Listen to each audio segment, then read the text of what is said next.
The Falcons walked into the Saints trap and fell into the trap.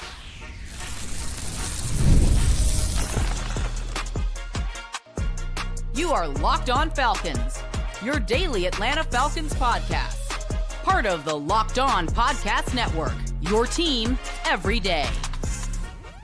Welcome back, everyone, to another illustrious episode of the Locked On Falcons podcast, your daily Atlanta Falcons podcast, part of Locked On Sports Atlanta, your team every day. And today's episode is brought to you by Prize Picks. Go to prizepicks.com/LockedOnNFL and use code in all lowercase LockedOnNFL to win $50 instantly when you play $5. So, guys, if you don't know me, I'm your very humble host, Aaron Freeman, aka Mr. Drew, aka Sirius Black, aka Mr. aka, and I've been covering the Atlanta Falcons for far too long, formerly at falcfans.com, RIP, still going strong on this illustrious podcast. And I thank each and every one of you that goes strong with me as everydayers. That means you make this podcast your first listen each and every day. And all you have to do to become an everydayer is subscribe or follow for free on YouTube or wherever you listen to podcasts. So today we are giving the rapid reaction to the Falcons 20-17 loss to the New Orleans Saints in Week 10. Talk about why I'm not overly concerned about Younghoe Koo or Kirk Cousins. Talk about the defense's second half adjustments. And, we'll get into all the reasons why the Falcons lost this game. Basically, as my good buddy Ross Jackson would say, the Falcons got rizzed up in this game with interim head coach Darren Rizzi. We talked all week long about this game being one where you can expect a bump from that interim head coach. And the Saints got that bump. And unfortunately for the Falcons, their tendency over the last decade to play down to their interim opponent again occurred in this game. Raheem Morris said there's no such thing as a trap game in the NFL earlier this week. Well, the Falcons fell into that trap. So they talked the talk. They didn't walk the walk, so to speak, in this game. And you saw the Saints come out in firm control in the first half of this game. The opening play for the Saints in this game on offense was an 88-yard touchdown to Taysom Hill. Fortunately for the Falcons, it got called back due to a holding call. They lost like 60 yards off of that play, but the Saints proceeded to go right down the field and make up for that. But then the Falcons got a key stuff on 4th and 2, and you're like, okay, the Falcons going to do it. And then it's like, not really. And the Saints scored on the next 3 possessions to go up, 17-7 at halftime. Marquez Valdez-Scantling, who the Saints just picked up off the street, pulled the Josh Dobbs or whatever you want to call it, and was killing the Falcons at first. He had 3 catches, 109 yards, 2 touchdowns, had a 40-yard touchdown where he beat Justin Simmons and beat, 3/4 of the Falcons secondary on that particular play on the deep over route. Then he got a 67-yard play against Clark Phillips, who was stepping in for an injured Mike Hughes in this game. And then, he capped that drive off after setting up that score with that 67-yard play with a 2-yard touchdown where seemingly Jesse Bates and A.J. Terrell weren't able to keep up with him on another crossing route. The Falcons defense did make adjustments in the second half. It seemed like they basically were okay, we're going to put A.J. Terrell on MVS in the second half, and he did nothing. He was blanked. He was held without a catch or a target in the second half. And the Saints offense really didn't do anything in the second half of this game, giving the Falcons ample opportunities to climb back into this game. Unfortunately, they just didn't take advantage of those opportunities. But, the Saints were like 0 for 6 on 3rd down in the second half. So you got the sort of characteristic second half adjustments that we've grown accustomed this year, where the Falcons defense plays good enough to win the game. And unfortunately, the other phases of the game for the Falcons, offense and special teams, more on the special teams later, did not play well enough. Now, the offense, when you look at the sort of the box score for the most part, like you look at this as a good performance for the offense, right? You saw these sort of explosive, this was one of the more explosive games that the Falcons offense has had, but it didn't necessarily reflect on the scoreboard because you didn't take advantage of all the opportunities that those big explosive plays gave you, which was the story of this game, right? The Falcons had 7 20-plus yard plays. You had 2 to Darnell Mooney, and you had 1 each from pretty much all your other skill positions. Drake London had 1. Ray McLeod had 1. Kyle Pitts had 1. Bijan had 1 on a 37-yard touchdown run. So we finally got that Bijan long touchdown. We've been waiting so long for that one. And then Tyler Algier had 1. And so you had the ball, sort of the characteristic, pick your poison, spread the ball around. Everybody on this offense is a dangerous weapon to exploit type of performance from the Falcons. But unfortunately, 4 out of those 7 explosive plays came on 3 separate drives where the Falcons failed to come away with points. And that is something that has not been consistently the case. You had 2 20-yard gains on throws over the middle to London and McLeod in the 2-minute drill at the end of the first half, but then Younghoe Koo misses a field goal to close out the half to potentially cut the lead to 17-10. Then late in the fourth quarter, you had a 24-yard run by Tyler Algier, and then 2 plays later, Kirk Cousins throws an interception over the middle, an ill-advised interception to Tyrann Mathieu and whatnot. However, the Falcons weren't dead. It seemed like similar to what we saw a couple weeks ago against the Bucs, where Kirk has a untimely interception, and then the Falcons managed to come back, and it's like, oh, I'm sitting there thinking, oh, the Falcons are about to do it with like, I think it was a minute 35 left on the clock when they got the ball back. The Falcons are about to do the thing that they've done consistently this year, which is steal a win when they had no business stealing the win. And unfortunately, they did not do that, right? They got a 21-yard play to, I think, Mooney, his second explosive play to get the ball near midfield. But then that play is basically wiped out like 2 plays later because of a sack strip to where Jake Matthews got beat by Chase Young. He strips Kirk Cousins. Jake falls on the football, but the Falcons lose 19 yards on that particular play. And then, they run out of time, and then you're sort of looking at a little bit of clock mismanagement there at the end of the game in the final like 15 seconds, where you're just like, why couldn't we get a playoff, especially when you compare that to what the Falcons were able to accomplish with a similar amount of time on the clock against the Bucs. But unfortunately, too little too late at that point in time. So overall, the Falcons, I think, had opportunities in this game. They failed to take advantage of them. Again, had a chance to steal this win late, but unfortunately they came up short. And overall, it's just too many blown opportunities. Like you go back to earlier in the game where you have a 1st and goal from the 9-yard line. Bijan cracks off an 8-yard run, gets down to the 1-yard line, but a low block penalty on Chris Lindstrom, calls that one back. You lose 19 yards because of that penalty. And then you get a false start by Darnell Mooney. And then you just, those are sort of the instances where the Falcons just kept shooting themselves in the foot. And we've seen this team do that. That's not a new development for this team this year. We've talked, a lot about, or we haven't talked about it, but there's been much talk about it, not necessarily on Locked On Falcons, but elsewhere where it's like, oh, the penalties, the untimely penalties and those types of things that have happened a bunch of times for the Falcons. But more often than not this season, the Falcons have managed to overcome those issues, and they just didn't today. And, another issue that they weren't able to overcome today was the kicking game, which, seems to have caused, at least based off of some of the immediate reactions I've seen post-game, a lot of people are panicking about Younghoe Koo, and I'm going to break down why I'm not panicking about Younghoe Koo. And yes, we will get to the Kirk Cousins chaos meter as we continue today's Locked On Falcons. Now, our friends over at 5 Hour Energy know that being a passionate football fan isn't just a hobby, it's a way of life, and it takes a lot of energy to power through the all-day tailgates and touchdown celebrations, which is why they've created the Stand the Fan 5 Hour Energy Shot with a special flavor called Fan Fuel, and that energy shot is made just for super fans like you. We see you. And what gives me that Falcons fan fuel each and every week when Darnell Mooney, my favorite Falcons wide receiver, is catching explosive plays. Yes, guys, I've turned a corner on Darnell Mooney thanks to the fan fuel over at 5 Hour Energy. And they know that no matter what team you root for, being a fan requires heart, soul, and a whole lot of energy. That's why the limited edition Stand the Fan 5 Hour Energy Shot is here to help keep you fueled all season long. What's your fan fuel this week? Whatever it is, do it with 5 Hour Energy, available at 5hourenergy.com, shipped nationwide. And PrizePicks is America's #1 daily fantasy sports app with over 10 million active members because it's the easiest and most exciting way to play daily fantasy sports.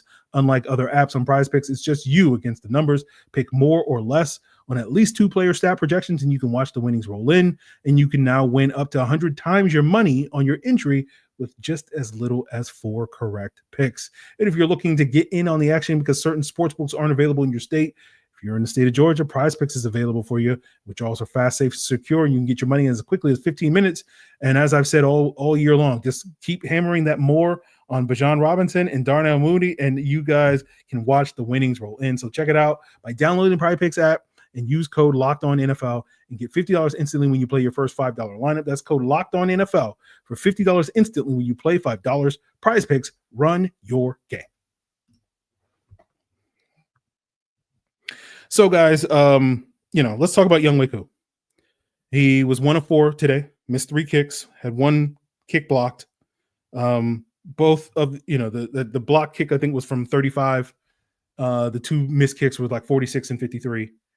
And so overall, you're looking at a down year for Younghoe Koo, right? He's 17 of 24 so far this year. If he was hitting field goals at the same rate he would have normally in his NFL career, where he's like hit like 88% of his field goals prior to the season, he'd be 21 of 24 roughly this year. Now, when you break it down, and this is why I'm not panicking about Younghoe Koo, because ultimately I think when you really boil it down and when you really take a deeper look at it, rather than just looking at he's missing kicks and he's bad, as seemingly so many people have in the hour or two since the game ended. But when you really break it down based off of distance, you're really only looking at like one or two kicks where Koo is off the mark, right?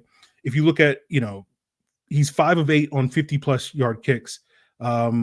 And his career average is about 75%. So that would be about 6 of 8. And you look at one of his block kicks this year, one of 2 block kicks he's had this year was from 50+ in that Bucks game back on Thursday Night Football. So that kind of explains where he's off on that. So he's not that far off of what he normally would be on the super long kicks. He's 9 of 10 on kicks under 40 this year. And his usual career average on kicks under 40 is 98%. And so basically the one block kick he had today would explain why he's not 10 of 10, matching sort of basically his career average. And so it's really the 40 to 49 yard range where Koo is uncharacteristically off, is basically what I'm getting at, right? Basically, block kicks explain why his averages from 50+ and under 40 are off the mark. But so far this year, from 40 to 49 yards, he's 3 of 6, right? His career average from 40 to 49 yards is about 80%. So there's about 2 kicks that he's basically missed.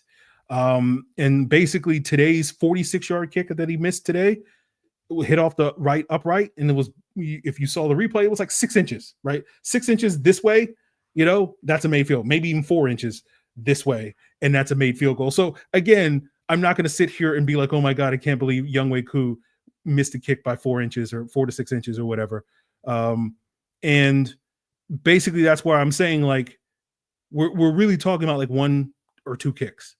And I feel like there's a lot of panic. Jarvis Davis of Locked On Sports Atlanta, basically pulled the Mark Zeno and was basically like, Terry's got to bring in competition for Koo. I saw a lot of comments in the chat in the postcast sort of suggesting, that we need to replace Koo. And I'm just like, what are we doing here, guys? Like, we're talking about 1 kick, 2 kicks, maybe. Okay. Like, that's not a big deal. But I know people, again, like, if you want to blame Koo for losing us this game, sure, okay. Does that mean that the Falcons need to be thinking about replacing Younghoe Koo? No. I mean, you get 5 years of steady production, and then he's basically, again, depending on how you want to do the math. Because again, if you don't want to blame him for the blocked field goals, which I'm not, again, I'm assuming that you're not going to blame him for the blocked field goals. You're really looking at, 1 kick off the mark and 6 inches off the mark. And like that's the margin for error for a kicker. And all of a sudden it's like, we got to replace this guy. And so, now you can understand pressure situations where it's just like, man, if you mess up 1 time or 2 times in this case, it's over for you in the NFL. It's a high pressure job. I get it. But I this is why I'm not panicking, guys, because I'm just like, I need to see Younghoe Koo miss a lot more field goals before I start panicking about Younghoe Koo. We've done this multiple times now over the last, couple of years. He misses a couple of uncharacteristic field goals. He usually bounces back. And, but for that 3 days or whatever it is, that, week or so, people panic about it. But let's move on from why I'm not panicking about Younghoe Koo to why I'm not panicking about Kirk Cousins. Now, we do the Kirk Cousins Chaos Meter, something that we got from Luke Braun of Locked On Vikings on each of these rapid reaction shows. And there are 5 different levels to the Chaos Meter. There were 4 originally. I added 1.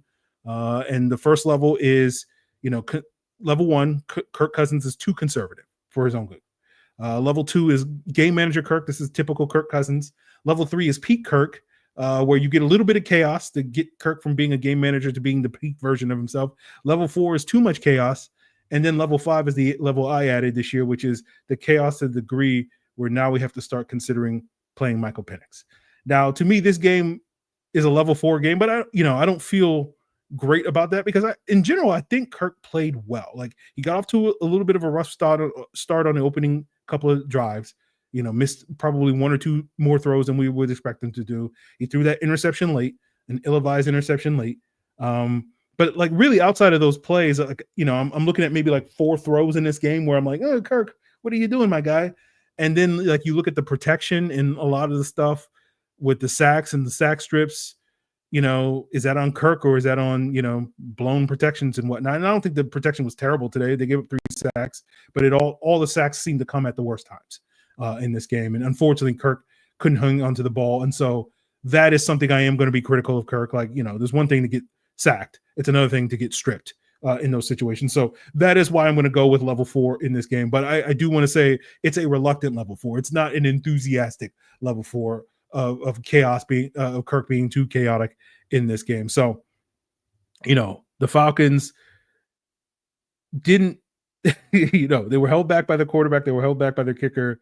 But I'm not panicking about this one because this was not, like, again, we've seen more chaotic Kirk than this one. But maybe I'll feel like, oh, Kirk was a little iffier than I thought reviewing the film. Like last week, I overrated him a little bit on the chaos meter. I think I gave him a level 3, and we had to drop it back down to a level 2 after watching the film. And so we'll see if this week we need an adjustment midweek once we review the film. But this was a level 4 chaotic game with Kirk with the fumbles and the slow start and the interception late. It's enough to give it a level 4. But I feel like this is not like, ooh, Kirk was bad in this game. I thought he was mostly good for most of the game outside of maybe the first quarter and then like that one interception.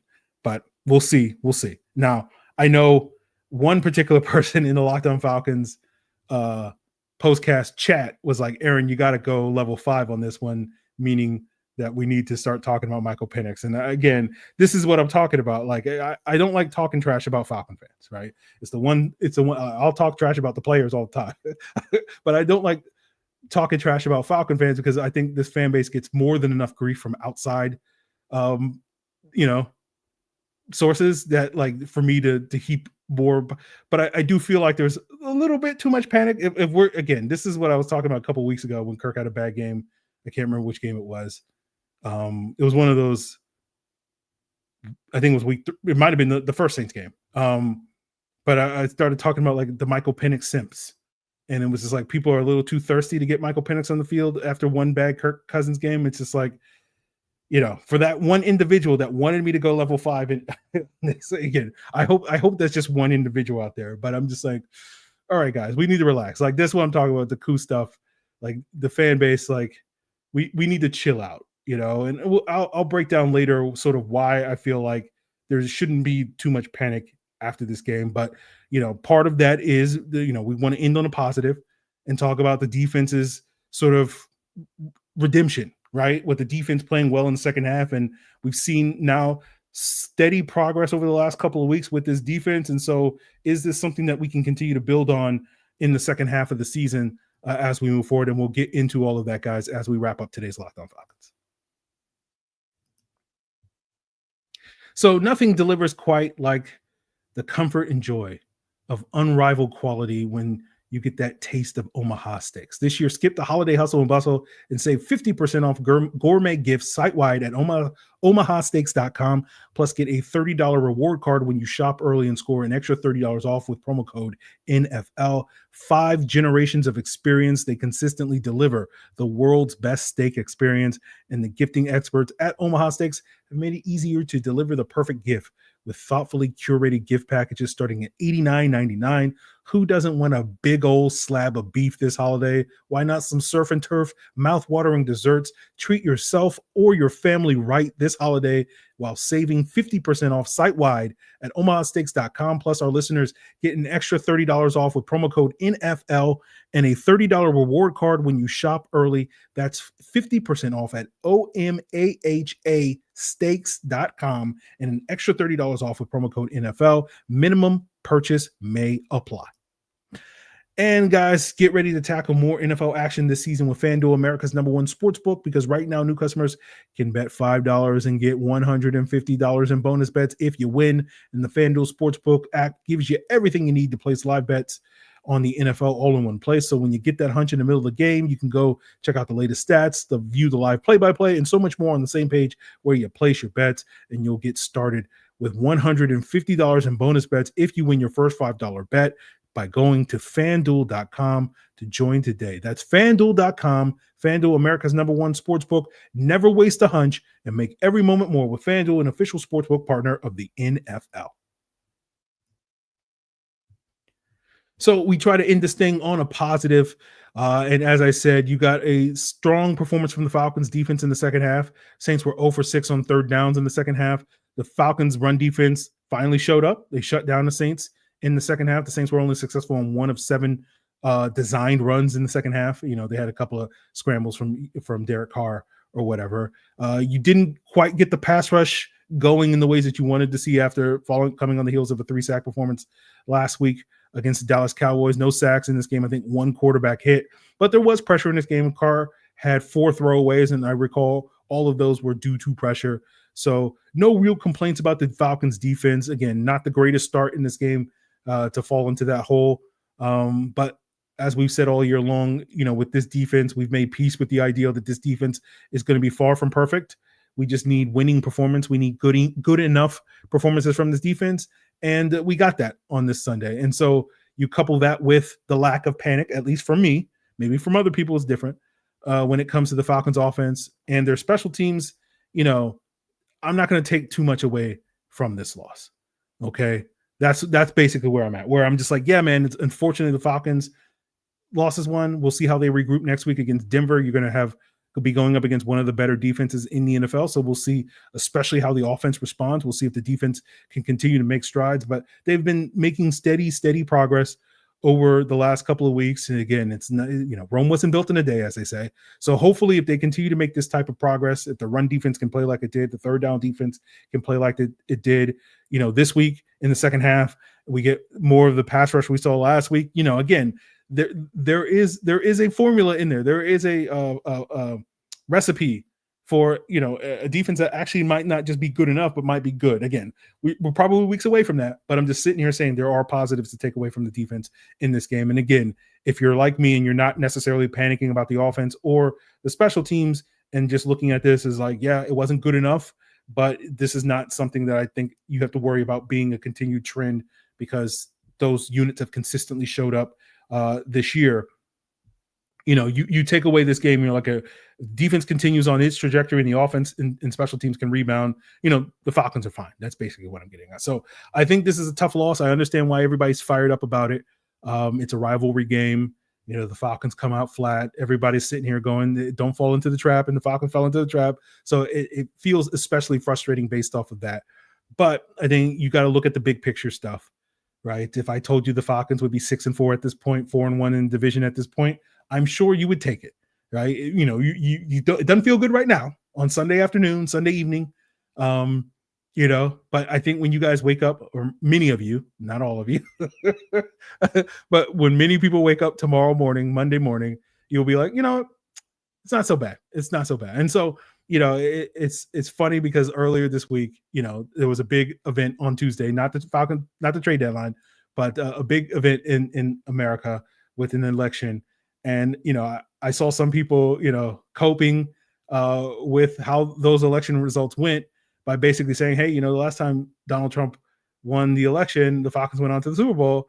And I told some of those people during the week, I was like, well, yeah, that's true. So, you know, that's a positive sign for where the Falcons may be in a couple of months. But unfortunately, if you do not recall, the game immediately after the election, the Falcons lost to the Eagles in 2016. And that was probably their most lopsided loss of that year. And so, like, you know, I'm just saying, like, you know, history seems to be repeating itself. So I wouldn't say this game was the most lopsided loss of the season. It probably is the most heartbreaking loss just because it's the Saints. And, you know, there's nothing that we enjoy more than beating the Saints, and there's nothing that we agonize over more than losing to the Saints. But this was certainly not the worst performance that we've seen from the Falcons in a loss this year. That Steelers game, oh boy. And Seattle was a rough one too. So, you know, third worst loss of the season. So I say all that basically to say, hey, you know, if history is repeating itself, you know, hey, maybe we'll be playing meaningful games in February at this point in time. So think about that, you know, before you bang your head too much into the wall on this Sunday evening. So just keep that in mind. as you move forward, guys. So we'll see what's going on with the Falcons as the week unfolds. We'll continue to be your first listen here on Locked On Falcons. Check us out by subscribing or following for free on YouTube or wherever you listen to podcasts. If you want to get the lowdown on what happened elsewhere in the NFL this weekend, check out, Locked On NFL, 2 shows daily. Tyler Rowland give you that shot of NFL Espresso first thing in the morning, and followed by the real NFL talk, heading over to the barbershop with Tony Wiggins. 2 shows daily on the Locked On NFL podcast. Find it on Locked On Podcast Network, your team every day.